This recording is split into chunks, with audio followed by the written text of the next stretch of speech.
I know today has been an extraordinarily difficult day for you. What do you want people to know about your friend? I understand you were friends with one of the victims. Yes, one of the victims, I've known her, or the victim, since about 4th grade. Pretty outgoing person, love to talk to people, love to get to know people. She just, she's just in the wrong place at the wrong time. I know you were not in the cafeteria when this happened. You were at the school, you heard the gunshots. What went through your mind? What happened when you heard those shots? At first I didn't even think they were gunshots. I've heard noises louder than those shots. I was coming out of the bathroom on my way to my 5th period class. I heard a couple of loud bangs, followed by a couple of other bangs. I heard a couple screams, but I just thought it was normal high school life.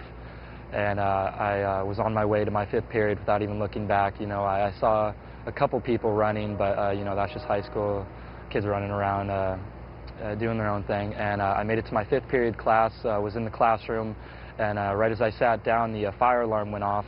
And so you had half of the high school going out to the stadium for this fire alarm that everyone thinks it's a fire, and then you had the other half running back to their classroom knowing that it is a lockdown. So while we're out at the field thinking that it's a fire alarm, we did have teachers come out and tell us to go back into the classroom, tell us to tell everyone else that we need to go back into the classroom, stay safe, stay away from the windows, and we are in lockdown. And you really praised the reaction of a lot of the teachers. Yeah, I mean the reaction of the teachers handled it well. I didn't get to see a lot of them, but I think the main role that they played was just to keep a calm demeanor and just let the kids know that everything was going to be okay in the classrooms and just make the classroom safe. I also understand you knew the shooter, and I know you were listening to our previous guests who were talking about how often we don't know what's going on in somebody's mind, and this was somebody who was well liked.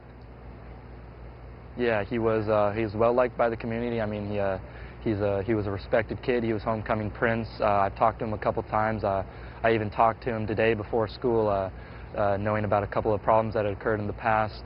I just talked to him, said, if there's anything you need, I'll be here for you.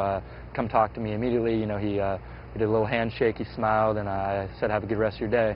I went to my 1st period, and I didn't see any problems that were occurring. Didn't look like he was didn't look like he was had any acts of anger towards any student. So it was really shocking. He'd been suspended recently for fighting. Is that correct?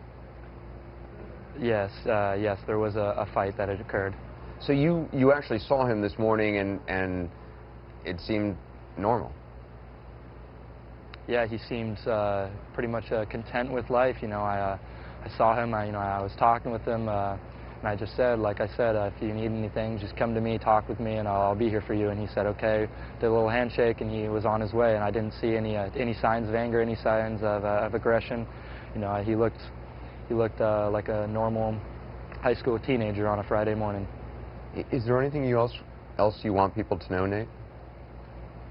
I would just like to, tell people that, it's not always the kids that are like in his case, he was well liked by the community. I mean, there's still kids that do have problems and they're facing problems with their own life. Just to look out for them, and if you see any signs of change, give them the help they need. Nate Heckendorf, I appreciate you talking to us, and take care of yourself, and thanks for being with us. Thank you.